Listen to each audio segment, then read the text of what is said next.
మిత్రులారా, ఈరోజు Congress party social media ఆధ్వర్యంలో మిత్రుడు మన్నే సతీష్, రామ్మోహన్ మీతో ఒక సమ్మేళనాన్ని ఏర్పాటు చేసి ఈ సమ్మేళనంలో Deccan Chronicle resident editor Sriram garu మిమ్మల్ని ఉత్తేజపరిచే విధంగా, మీ బాధ్యతను గుర్తు చేసే విధంగా 2 నిమిషాల్లో చాలా విషయాలు చెప్పిండు. ఈరోజు కంప్యూటర్ యుగం, మొబైల్ ఫోన్ల యుగం, సోషల్ మీడియా యుగం. ఎంత తక్కువ సమయంలో ఎంత పెద్ద అంశాన్ని మనం చెప్పగలమో అది ప్రజలకు చేరే విధానమే సోషల్ మీడియా. ఒకప్పుడు క్రికెట్లో టెస్ట్ మ్యాచ్ ఉండేది, 5 రోజులు ఆడుకునేటోళ్ళు. ఓ రోజు మొత్తం నిద్రపోయి మళ్ళీ లేచి చూసినా కూడా ఆడుతూనే ఉండేటోళ్ళు.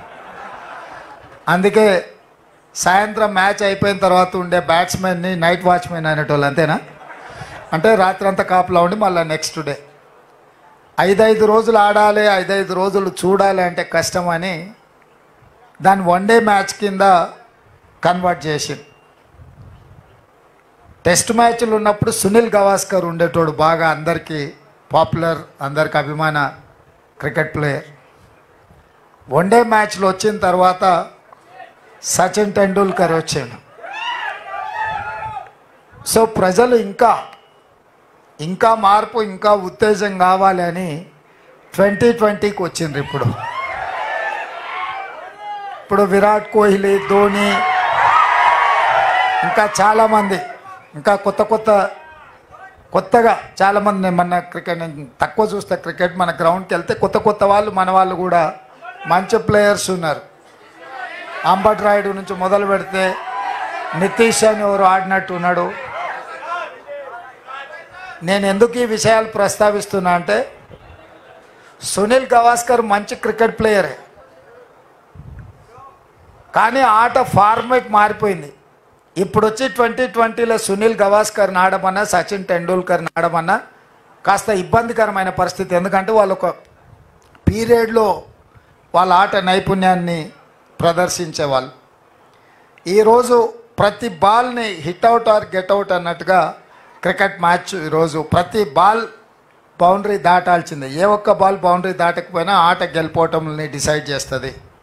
అట్లనే మీడియాలో న్యూస్ పేపర్ ఉండేది. మొదట్లో 24 గంటలకు ఒకసారి పేపర్ వచ్చేది. నెక్స్ట్ డే పొద్దున రోజంతా జరిగిన వాటిని తీసుకొని రాత్రికి ప్రింట్ అయ్యి నెక్స్ట్ డే పొద్దున వచ్చేది. అంటే 24 గంటల తర్వాతనే వార్త మనం చదువుకునేటోళ్ళం. అది ఆలస్యం అవుతుందని ఇట్లాంటి కొంతమంది జర్నలిస్టులు న్యూస్ ఛానల్స్ తీసుకొచ్చారు. న్యూస్ ఛానల్స్ ప్రతి గంటకు ఒకసారి అది జరిగిన, మొదట్లో న్యూస్ ఛానల్ వచ్చినప్పుడు ఉదయం 7 గంటలకు, మధ్యాహ్నము 1 గంటకు, సాయంత్రం 7 గంటలకు ఉండేది. అంటే రోజుకు 3 సార్లు బులెటిన్ వచ్చేది. ఇది కూడా కష్టం అని చెప్పి 1 అవర్కి వచ్చేసింది. ప్రతి గంట 7 గంటలకు, 8 గంటలకు, 9 గంటలకు, 10 గంటలకు ఇట్లా వార్తలు చూపించే పరిస్థితి వచ్చింది.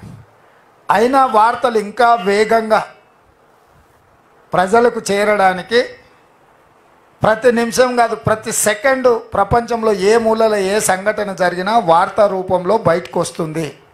అదే social media. On the spot,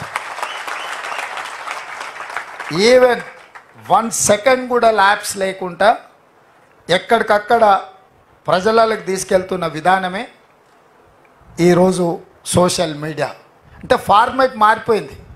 క్రికెట్లో ఎట్లయితే ఆట గేమ్ రూల్ మారిపోయిందో, మీడియాలో print media, electronic media, social మీడియాలో ఎట్లయితే ఫార్మేట్ మారిపోయిందో, ఈరోజు ఎట్లయితే 2020లో ప్రతి బాల్ను బౌండరీ దాటిచ్చే విధంగా పనిచేయాలనో, ఇవాళ సోషల్ మీడియాలో కూడా ఆ విధంగా ప్రతి వాడు ప్రతి నిమిషం ప్రతి సెకండ్ అలర్ట్గా ఉండాలి, సమాచారాన్ని అందరికీ చేరవేసే విధానం వచ్చింది. దీన్ని మీరు గుర్తించిండ్రు, దీన్ని మీరు ఉపయోగించిండ్రు. దీనివల్ల మీరు ఫలితాన్ని కూడా డిసెంబర్ 3 నాడు అందరూ చూసిండ్రు. నాయకులు చాలామంది అనుకుంటారు మేము చాలా ఉపన్యాసాలు ఇచ్చినాం, చాలా ఊర్లు తిరిగినాం, మేము చాలా కష్టపడ్డాం కాబట్టి ప్రభుత్వం వచ్చింది అని. మీరు ఎన్ని ఉపన్యాసాలు ఇచ్చినా, మీరు ఎన్ని గంటల సేపు మాట్లాడినా, కోట్లాది ప్రజలకు చేరవేసిన మీరే అత్యంత కీలకమైన పాత్ర పోషించండి. నాయకులకు ప్రజలకు అనుసంధానకర్తలుగా మీరు వ్యవహరించారు. అంటే భగవంతుడికి భక్తుడికి అనుసంధానం అంబికా దర్బార్ బత్తి అని. సో నాయకులకు ప్రజలకు అనుసంధానకర్తలుగా సోషల్ మీడియా వారియర్స్ ఉండి ఈ ప్రభుత్వాన్ని తీసుకొచ్చిండ్రు. ఈ ప్రభుత్వాన్ని, ఈ పార్టీని అధికారంలోకి తేవడం అనేది సెమీఫైనల్స్ మాత్రమే. ఫైనల్ గేమ్ ఇప్పుడు ఉన్నది. ఫైనల్స్ ఇప్పుడు ఆడుతున్నాం, మోడీతో ఆడుతున్నది మనం ఫైనల్స్. సెమీఫైనల్స్లో కేసీఆర్ ఓడించినాం, అంటే బంగ్లాదేశ్ ఓడించినాం సెమీఫైనల్స్లో. ఇప్పుడు ఫైనల్స్లో పాకిస్తాన్తో కొట్లాడాలి మనం. తెలంగాణ రాష్ట్రంలో నరేంద్ర మోడీ, అమిత్ షా, జేపీ నడ్డా, చాలామంది వాళ్ళ నాయకులు తెలంగాణ మీద ముప్పేట దాడి చేసి మనల్ని ఓడించాలని, ఎట్లయినా సీట్లు సాధించాలని, సొంత మనుషులనే కాకుండా కిరాయి మనుషులను కూడా పెట్టుకొని తప్పుడు వార్తలను ప్రసారం చేస్తూ ప్రజాస్వామ్యం మీద, మన పెద్దలు, మన పూర్వీకులు, మన ప్రభుత్వం ఇచ్చిన రిజర్వేషన్ల మీద దాడి చేస్తున్నారు. దానికి మతము లేకపోతే ప్రభుత్వ ఏజెన్సీలను వాళ్ళు ఉపయోగించుకుంటున్నారు. ఈ రెండు అంశాలను స్పష్టంగా ప్రజలకు చెప్పాల్సిన బాధ్యత మా సోషల్ మీడియా వారియర్స్ మీద ఉన్నది. శ్రీరామనవమి వస్తే అదొక పెద్ద సమస్య కింద చిత్రీకరించడానికి బీజేపీ ప్రయత్నం చేస్తుంది. మనందరం మన ఇళ్ళల్లో మన తండ్రులు, తాతలు, ముత్తాతలు శ్రీరామనవమి, హనుమాన్ జయంతి చేసుకోకుండానే పోషమ్మకు, మైసమ్మకు, ఎల్లమ్మకు కోడి గొయ్యకుట్ట, కళ్ళు గొయ్యకుట్టనే మనం ఇంత దూరం వచ్చినామా? తాతకు దగ్గు నేర్పినట్టు ఇప్పుడు కొత్త కొత్త వాళ్ళు తయారైంది. బతుకమ్మ బోనాలకు ఉండేదేమో కవితమ్మ నేర్పినట్టు, శ్రీరామనవమి, హనుమాన్ జయంతి బండి సంజయో లేకపోతే ధర్మపురి అరవిందో, గుండో అరగుండో మనకు నేర్పినట్టుగా ఈరోజు వ్యవహరిస్తున్నారు. ఇట్లాంటి విషయాలను సమయస్ఫూర్తితోని తిప్పికొట్టాలి. ఒకే ఒక్క మాట 2-3 రోజుల నుంచి నేను చెప్తున్నా, దేవుడు గుడిలో ఉండాలి, భక్తి గుండెల్లో ఉండాలి. ఇది ఏ హిందూ అయినా గౌరవించే విధానము, పాటించే జీవన విధానం. దాన్ని రాజకీయంగా మలుపుకొని, రాజకీయ స్వార్థం కోసం వాడుకొని ఎన్నికలలో లబ్ధి పొందాలని బీజేపీ ఏదైతే ప్రయత్నం చేస్తుందో దాన్ని తిప్పికొట్టాల్సిన బాధ్యత మనందరి మీద ఉన్నది. ఇక రెండవ విషయం, బీజేపీ భావజాలము ఆర్ఎస్ఎస్ నుంచి వచ్చిన భావజాలం. ఆర్ఎస్ఎస్ విధానము ఈ దేశంలో రిజర్వేషన్లు రద్దు చేయడం. భారతీయ జనతా పార్టీ విధానము ఈ దేశంలో ఉండే ఎస్సీ, ఎస్టీ, ఓబీసీ, మైనారిటీ రిజర్వేషన్లను రద్దు చేయాలనేది వాళ్ళ విధానం. ఆనాడు ఈస్ట్ ఇండియా కంపెనీ మొట్టమొదటి దేశంలోకి ప్రవేశించింది గుజరాత్ సూరత్ నుంచి. సముద్రం ఒడ్డున సంసారం మొదలుపెట్టి చిన్నగా వస్తా పోతా ఈ దేశంలో ఉన్న పరిస్థితులు, మన మధ్యలో సఖ్యత లేని విషయాన్ని గుర్తించి మనకు పంచాయతీలు పెట్టి మన జుట్లే మనకు ముడేసి ఒకటొకటిగా సంస్థలను ఆక్రమించుకుంటూ బ్రిటిషర్స్ ఈ దేశాన్ని మొత్తం ఆక్రమించుకున్నారు. సేమ్ గుజరాత్ సూరత్ నుంచి బయలుదేరిన నరేంద్ర మోడీ అమిత్ షా గారు కూడా బ్రిటిష్ విధానాన్ని పాటించి అధికారాన్ని ఉపయోగించి మన మధ్యలో ఉండే చిన్న చిన్న తగాదాలను పెంచి పెద్దవి చేసి ఈ దేశాన్ని ఆక్రమించుకోవాలనుకుంటున్నారు. బీజేపీ అంటే భారతీయ జనతా పార్టీ కాదు, బ్రిటిష్ జనతా పార్టీ. విధానాన్ని సిద్ధాంతాన్ని బ్రిటిషర్స్ నుంచే వీళ్ళు తీసుకున్నారు. అందుకే ఈరోజు వాళ్ళు ఈ రిజర్వేషన్, బ్రిటిషర్స్ ఉన్నప్పుడు కూడా రిజర్వేషన్ లేదు, వాళ్ళ ఆధిపత్యం ఉండేది. వాళ్ళ ఆధిపత్యం కింద వాళ్ళకు అనుకూలంగా పనిచేసిన వాళ్ళకు నజరానాలు ఇచ్చేటోళ్ళు, వాళ్ళను వ్యతిరేకించిన, వాళ్ళని ప్రశ్నించిన, వాళ్ళని శిక్షించేవాళ్ళు. ఇంతకుముందు అందుకే శ్రీరామ్ గారు అడిగినారు, 1920లో ఒకవేళ మీరు పుట్టినుంటే దేశ స్వతంత్రం కోసం కొట్లాడేటోళ్ళ, గాంధీజీతో కలిసి, సుభాష్ చంద్రబోస్తో కలిసి, వల్లభాయ్ పటేల్, జవహర్లాల్ నెహ్రూతో కలిసి దేశ స్వతంత్రం కోసం కొట్లాడేటోళ్ళ అని మీరందరూ ధైర్యంగా చేసి కొట్లాడే వాళ్ళము అన్నారు. మరి బ్రిటిష్ వాళ్ళతోనే కొట్లాడిన మీకు బీజేపీ ఒక లెక్కనా అని వారు ఒక సూటిగా మీకు చెప్పారు. ఇవాళ నేను కూడా మీకు ఇచ్చే సూచన ఒకటే మిత్రులారా, ఇవాళ మన రాష్ట్రం మీద దాడి జరుగుతుంది, మీరు కష్టపడి తెచ్చిన ప్రభుత్వాన్ని కూల్చాలని కుట్రలు జరుగుతున్నాయి. బీజేపీడు బీఆర్ఎస్ ఓడు ఎట్లా తయారైందంటే, ఈయన పోతే చాలు ఎవడున్నా సరే ఆయన కాడికి వచ్చాడు. ఎందుకంటే మనం ఉన్నంతసేపు ఆయన ఆటలు సాగవు, ఆయన కథలు చెల్లవు. తండ్రి కొడుకులకు మనకు చూస్తేనే వాళ్ళ ఒంటి మీద పాములు జర్రులు వారికినట్టు, పాయింట్ పచ్చిగా అయినట్టు ఉన్నది. అందుకే వాళ్ళు ఎవరితోనైనా కలుస్తారు. నిన్న కూడా కేటీఆర్ అంటున్నాడు, మాకు 12 సీట్లు ఎరిమే ఏడాదిలో ప్రభుత్వం ఎట్లా వస్తుందే, ఎవడు ఈడంతా అల్లాటప్పగా కూర్చొని ఉన్నావా మనం ఈడ, లేకపోతే అయ్య పేరు చెప్పుకోను అమెరికా నుంచి వచ్చినో అని ఏమన్నా వచ్చే కుర్చీలో కూర్చున్నామా? అందుకే అప్రమత్తంగా ఉండాలి, ఈ కుట్రల్ని తిప్పికొట్టాలి. రేపు జరగబోయే పార్లమెంటు ఎన్నికల్లో మీరందరూ లెక్క పక్క 14 లెక్క అనేది అన్నాడు కదా రామ్మోహన్.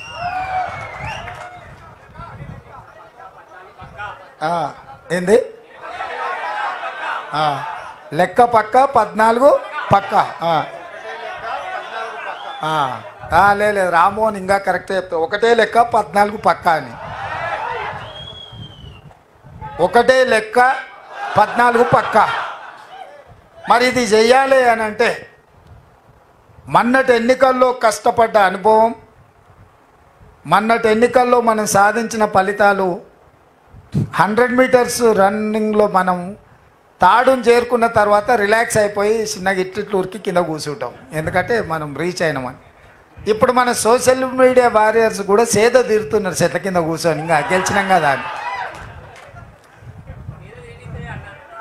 అందుకే ఇప్పుడు మళ్ళీ లేచి అందరి సెలవులు క్యాన్సిల్ అయిపోయినాయి. సైనికులకు యుద్ధ వాతావరణం, యుద్ధ మేఘాలు కమ్ముకున్నప్పుడు సైనికులకు అందరికీ సెలవులు రద్దు చేసి అందరినీ సరిహద్దులకు రమ్మంటారు, అవునా? మీకు కూడా అందరికీ సెలవులు రద్దు అయిపోయినాయి. ఇక అందరు మీరు వచ్చి డ్యూటీ ఎక్కాల్సిందే. ఎక్కడోళ్ళక్కడ ఎక్కడికక్కడ అప్రమత్తంగా భవిష్యత్ కార్యాచరణ తీసుకొని ముందుకు వెళ్ళాలి. ఈ ఎన్నికలు అత్యంత కీలకము. ఈ ఎన్నికల 14 సీట్లు నెగ్గడంతో రాహుల్ గాంధీ ప్రధానమంత్రి కావడమో, కాంగ్రెస్ అధికారంలోకి రావడమో కాదు. 75 ఏళ్ళలో 50 ఏళ్ళ పైన మనమే అధికారం ఉన్నాం. రాహుల్ గాంధీ గారు ముత్తాత, నాయనమ్మ, నాయన అందరు ప్రధానమంత్రి పదవులు చూసారు. స్వతంత్రం వచ్చినప్పటి నుంచి సొంత ఇల్లు లేకుంటే ప్రభుత్వ బంగళాలనే ప్రధానమంత్రులుగానే వాళ్ళు ఉన్నారు. వాళ్ళకి పదవి కొత్త కాదు. కానీ ఎన్నికల గెలుపు ఎందుకు కీలకం అంటే, ఈసారి బీజేపీ వాళ్ళు అడుగుతున్న 400 సీట్లు వస్తే రాజ్యాంగంలో సమూలమైన మార్పులు తీసుకొచ్చి రిజర్వేషన్లు రద్దు చేయాలని కుట్ర జరుగుతుంది. వాళ్ళు గతంలో 3 తలాక్ కావచ్చు, సిటిజన్ అమెండ్మెంట్ యాక్ట్ కావచ్చు, యూనిఫామ్ సివిల్ కోడ్ కావచ్చు, 370 ఆర్టికల్ కావచ్చు, నోట్ల రద్దు కావచ్చు, జిఎస్టీ కావచ్చు, రైతు వ్యతిరేక నల్ల చట్టాలు కావచ్చు, ఇట్లా ప్రతిదీ ప్రతిపక్షాలన్నీ వ్యతిరేకిస్తున్నా సింపుల్ మెజారిటీతోని పాస్ చేయొచ్చు కాబట్టి వాటి అన్నిటిని పాస్ చేసుకొని చట్టాలను అన్నిటిని కూడా వాళ్ళు ఇష్టారాజ్యంగా మార్పులు చేశారు. ఇప్పుడు రాజ్యాంగ సవరణ రిజర్వేషన్లు తీసేయాలి అని అంటే 2/3 మెజారిటీ కావాలి. 2/3 మెజారిటీ అంటే దగ్గర దగ్గర 400 అనుకోండిగా. అందుకే ఇవాళ 400 సీట్లు అడుగుతున్నారు. ఇస్ బార్ 400 పార్ అని ఎందుకంటారంటే వాళ్ళు రాజ్యాంగాన్ని సమూలమైన మార్పులు చేసి టోటల్గా ఎస్సీ ఎస్టీ ఓబీసీ రిజర్వేషన్లు రద్దు చేయాలని కంకణం కట్టుకున్నారు. ఇవాళ మన పూర్వీకులు మనకి ఇచ్చిన రిజర్వేషన్తో ఎస్సీ ఎస్టీ ఓబీసీలలో ఐఏఎస్లు ఐపీఎస్లు ఐఎఫ్ఎస్లే కాదు, డాక్టర్లు, లాయర్లు, ఇంజనీర్లు, సైంటిస్టులుగా మారి ఈ దేశ సంపదను పెంపొందించడంలో క్రియాశీలక పాత్ర పోషించారు. ఇలా కార్పొరేట్ కంపెనీల కుట్రలో భాగంగా రిజర్వేషన్లు రద్దు చేస్తే పబ్లిక్ సెక్టర్ యూనిట్స్ అంటే రైల్వేస్ కావచ్చు, ఎయిర్లైన్స్ కావచ్చు, ఎల్ఐసి కావచ్చు, బిహెచ్ఎల్ కావచ్చు, ఐడిపిఎల్ కావచ్చు, లేకపోతే ఆర్డినెన్స్ కావచ్చు, డిఫెన్స్ ఫ్యాక్టరీలు కావచ్చు, ఈసీఐఎల్ కావచ్చు, ఈ సంస్థలన్నిటిని కూడా అదానీ అంబానీలకు పల్లి బఠానీల కింద అమ్మాలనే పెద్ద కుట్ర జరుగుతుంది. ఇప్పటికే చాలా వరకు అమ్మేసిండు.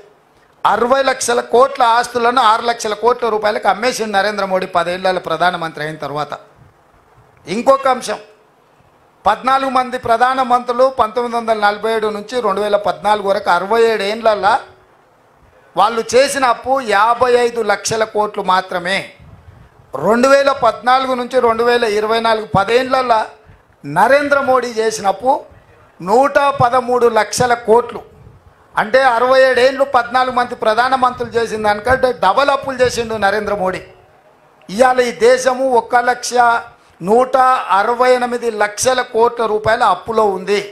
చంద్రశేఖరరావు 7 లక్షల కోట్ల అప్పు చేస్తే ఈరోజు భారతదేశం 168 లక్షల కోట్ల రూపాయల అప్పులో ఉంది. అందులో 113 లక్షల కోట్లు నరేంద్ర మోడీ గారే చేసిండ్రు. ఈ డబ్బు ఎక్కడికి పోయిందని లెక్కలు అడిగితే అది చెప్పడు. నేను అయోధ్యలో గుడి కట్టినా, లేకపోతే జై శ్రీరామ్ అని నేను స్లోగన్లు ఇచ్చిన, లేకపోతే జై హనుమాన్ అంటాడు, ఇంకోటి అంటాడు. అసలు పైసలు ఎక్కడ పోయినాయని మనం అడుగుతుంటే ఆయన ఇట్లాంటి మాటలు మాట్లాడించి ఒక ఎమోషన్ని క్రియేట్ చేసి వాస్తవాలను చర్చించకుండా, సేమ్ కేసీఆర్ కూడా ఇట్లనే పైసలు ఏడుకోయినవా, అప్పులు ఎందుకు చేసినవా అంటే జై తెలంగాణ అనేటోడు.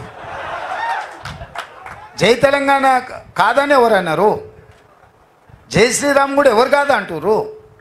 లెక్కలు అడిగే వరకల్లా ఆయన అడ్డం పెట్టుకోనికే ఇలా ఇట్లా తయారైండు.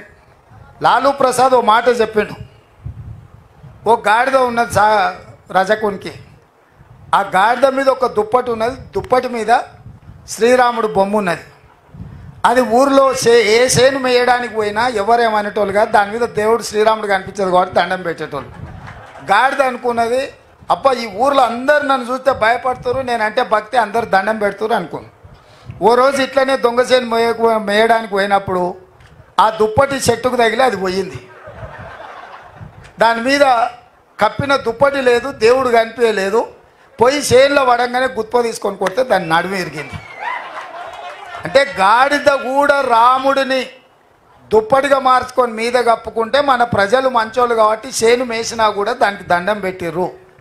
ఇవాళ కూడా బీజేపీ వాళ్ళు రాముడి ముసుగేసుకొని తిరిగినంతకాలం పెట్టిర్రు. ఇవాళ ముసుగు తొలగిపోయింది. ఇక బీజేపీ వాళ్ళ నడుము ఇరిగేది ఒకటే పెండింగ్ ఉంది ఎన్నికలల్లా. అందుకే మిత్రులారా, మనమందరం అప్రమత్తంగా ఉండాలి. మన పూర్వీకులు మనకిచ్చిన ప్రజాస్వామ్యాన్ని, మనకిచ్చిన రాజ్యాంగాన్ని, మనకిచ్చిన ఎస్సీ ఎస్టీ ఓబీసీ మైనారిటీ రిజర్వేషన్లను కాపాడుకొని ఈ దేశంలో మన భవిష్యత్తు ఉజ్వలంగా ఉండాలి, మనకు రక్షణ కలగాలి అనే అంశం మీదనే ఈ ఎన్నికలకి వెళ్తున్నాం. ఇది స్పష్టంగా ప్రజల దగ్గరికి తీసుకెళ్ళండి. చెప్పండి స్పష్టంగా ప్రజలకు. దేవుడు గుడిలో ఉండాలి, భక్తి గుండెల్లో ఉండాలి తప్ప పోలింగ్ బూత్లో రాజకీయ వ్యవహారాలకు దేవుడిని వినియోగించకూడదు అన్న సంగతిని స్పష్టంగా మన మీడియా సోషల్ మీడియా ద్వారా ప్రజలకు వివరించి 10 సంవత్సరాలు కేసీఆర్, 10 సంవత్సరాలు నరేంద్ర మోడీ, ఒక ఆయన ముఖ్యమంత్రి, ఇంకొక ఆయన ప్రధానమంత్రికి కొనసాగినారు. వాళ్ళు మూడోసారి పదవులలో కూర్చుంటారంట. కానీ 100 రోజుల్లో 6 గ్యారెంటీలలో 5 గ్యారెంటీలు అమలు చేసినా మనం దిగిపోవాలంట. 100 రోజుల్లో పనిచేసిన ప్రభుత్వమే పడిపోవాలంట. 10 ఏళ్ళు పనులకి ఇచ్చిన వీళ్ళేమో మూడోసారి మళ్ళీ కుర్చీలో కూర్చోవాలంట. చెప్పండి, ఈ 10 ఏళ్ళలో మీరు చేసింది ఏంది? 100 రోజుల్లో మనం చేసింది ఏంది? నిన్నమన్నా నేను మా నాన్న దూలం లెక్క పెరిగితే కాదు, దూడకున్న బుద్ధాన్ని ఉండాలని హరీష్ రావు మొన్న అన్నాడు, నేను 15 ఆగస్టు లోపల 2 లక్షల రూపాయల రైతు రుణమాఫీ చేస్తాను. నేనంటే, రేవంత్ రెడ్డి నువ్వు 15 ఆగస్టు లోపల చేయకపోతే నువ్వు రాజీనామా చేయాలా, నువ్వు చేస్తే నేను ఎమ్మెల్యే పదవికి రాజీనామా చేసి మళ్ళీ సిద్దిపేటలో పోటీ చేయను అన్నాడు. నేను ఆ సవాల్ను స్వీకరించి, మంచిది హరీష్ రావు గారు, నీ సిట్టి జేబులో పెట్టుకో రాజీనామాది, 15 ఆగస్టు తర్వాత సిద్దిపేటకు నీ శని వదులుతుంది, చింతమాడికలో పోయి చింతశెట్టు కింద వండుకో అని చెప్పిన. ఇవాళ ఏమంటుండే, అమరవీరుల స్తూపం దగ్గరకు పోయి దాన్ని కూడా ఆయనకి ఎప్పుడు మోసం చేయాలనిపిస్తే ఆ మోసానికి ముసుగు అమరవీరుల స్తూపం, దాన్ని వెనకాల దాచుకొని అబద్ధాలు చెప్తాడు. ఇన్ని రోజులు ఎప్పుడైనా అమరవీరుల స్తూపం కాడిపోయిందా? ఇవాళ పోయి చెప్తున్నాడు ఈ రైతు రుణమాఫీ కాదు, ఇంకేంటి ఒక కండిషన్లు చెప్పి ఇవన్నీ చేసి ఇంత పెద్ద లేఖ రాసుకొచ్చింది. రాజీనామా లేఖ అట్లా ఉండదు. నాకు ఎవరో చూపించారు, మొత్తం సీసపత్యం రాసిండు అందులో, వాళ్ళ మామ చెప్పిందంతా. రాజీనామా లేఖ ప్రిస్క్రైబ్డ్ ఫార్మెట్లో స్పీకర్ గారు ఒక ఫార్మెట్ ఇస్తాడు. దాంట్లో ఒక్క పదము పొల్లు పోయినా ఆ కాగితమే చెల్లదు. మళ్ళీ ఈయన సీసపద్యం అంతా రాసుకోవచ్చు. సీసపద్యం రాజీనామా పత్రం చెల్తుందా? పెద్ద తెలివి అనుకుంటుండే ఆయన. తాటి చెట్టు లెక్క పెరిగితే కాదు నాయన, మోకాళ్ళలో కాదు అరికాళ్ళకు పోయినట్టు నీ తెలివితేటలు హరీష్ రావు. ఇప్పుడు కూడా నేను చెప్తున్నా హరీష్ రావు, నీ సవాల్ను స్పష్టంగా మేము స్వీకరిస్తున్నాం. 15 ఆగస్టు లోపల 2 లక్షల రూపాయల రుణమాఫీ చేస్తా, నీ రాజీనామా రెడీగా పెట్టుకో. రైతులకు రుణమాఫీ చేయకపోతే మాకెందుకయ్యా అధికారం? ఈ రైతులకు రుణమాఫీ చేయకపోతే ఆ రైతులు ఎవరు? మా వాళ్ళే కదా, మా కుటుంబాలే కదా, మా పరివారమే కదా. వాళ్ళ కోసము అయితే 30,000 40,000 కోట్లు అవుతుంది. కానీ ఏమవుతుంది? నువ్వు కాళేశ్వరం దోసుకున్న 1,00,000 కోట్ల కంటే ఎక్కువనా? హైదరాబాద్ చుట్టూతో నువ్వు ఆక్రమించుకున్న వేలాది ఎకరాల కంటే ఎక్కువనా? ఇక సరే, అంత దూరం ఎందుకులే. కానీ మీ దోపిడీ, మీలాగా దోపిడీ చేయకుండా ఒక్క సంవత్సరం నేను కడుపు కట్టుకుంటున్నానంటే ఆ 40,000 కోట్ల రూపాయలు బ్యాంకులకు ఎడవసేత్తో చెల్లిస్తాను నేను. అందుకే మీకు అందరికీ మీ ద్వారా తెలంగాణ ప్రజలకు తెలవాలి, 15 ఆగస్టు లోపల 2 లక్షల రైతుల రుణమాఫీ చేసే బాధ్యత మన ప్రభుత్వాన్ని. స్పష్టంగా ప్రజలకు చెప్పండి. రెండవది, బీజేపీ గెలిస్తే ఎస్సీ ఎస్టీ ఓబీసీ మైనారిటీ రిజర్వేషన్లు రద్దు అవుతాయి. రిజర్వేషన్లు ఉండాలి అంటే కాంగ్రెస్ గెలవాలి, రిజర్వేషన్లు రద్దు కావాలి అంటే బీజేపీకి ఓటు వేయాలనేది. ఈ 2 విషయాలను ప్రజలకు వివరిస్తే మీరు చెప్పిన 14 కాదు 15 సీట్లు కూడా తెలంగాణలో గెలుస్తాయని నాకు సంపూర్ణమైన విశ్వాసం ఉంది. చివరగా ఇప్పుడు కూడా హడావిడిగా కలుసుకుంటున్నాం. మే 16 నాడు మీ అందరితోని ఒక మంచి ఫంక్షన్ హాల్లో కూర్చొని భోజనం చేసి ప్రతి ఒక్కరితోని సోషల్ మీడియా కోఆర్డినేటర్లు అందరితోని ఒక్కొక్కరితోని సింగిల్గా ఫోటో దిగుతా. 16 మే.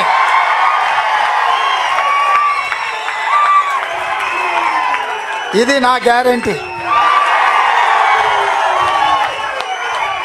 మే 16 నాడు మధ్యాహ్నము మన అందరం కలిసి లంచ్ చేసి అందరితోని ఒక్కొక్కరితోని మన సోషల్ మీడియా వారియర్స్ని అందరిని ఇవాళ రానోళ్ళని కూడా ఈ 20 రోజులు పనిచేయండి. 16 తారీఖు నాడు మీ అందరితో సింగిల్ ఫోటో దిగే బాధ్యత నాది అని తెలియజేస్తూ మీ అందరి దగ్గర సెలవు తీసుకుంటున్న. ఈ ప్రభుత్వం మీది, మీరు ఎక్కల కష్టంతో ఏర్పడ్డ ప్రభుత్వం.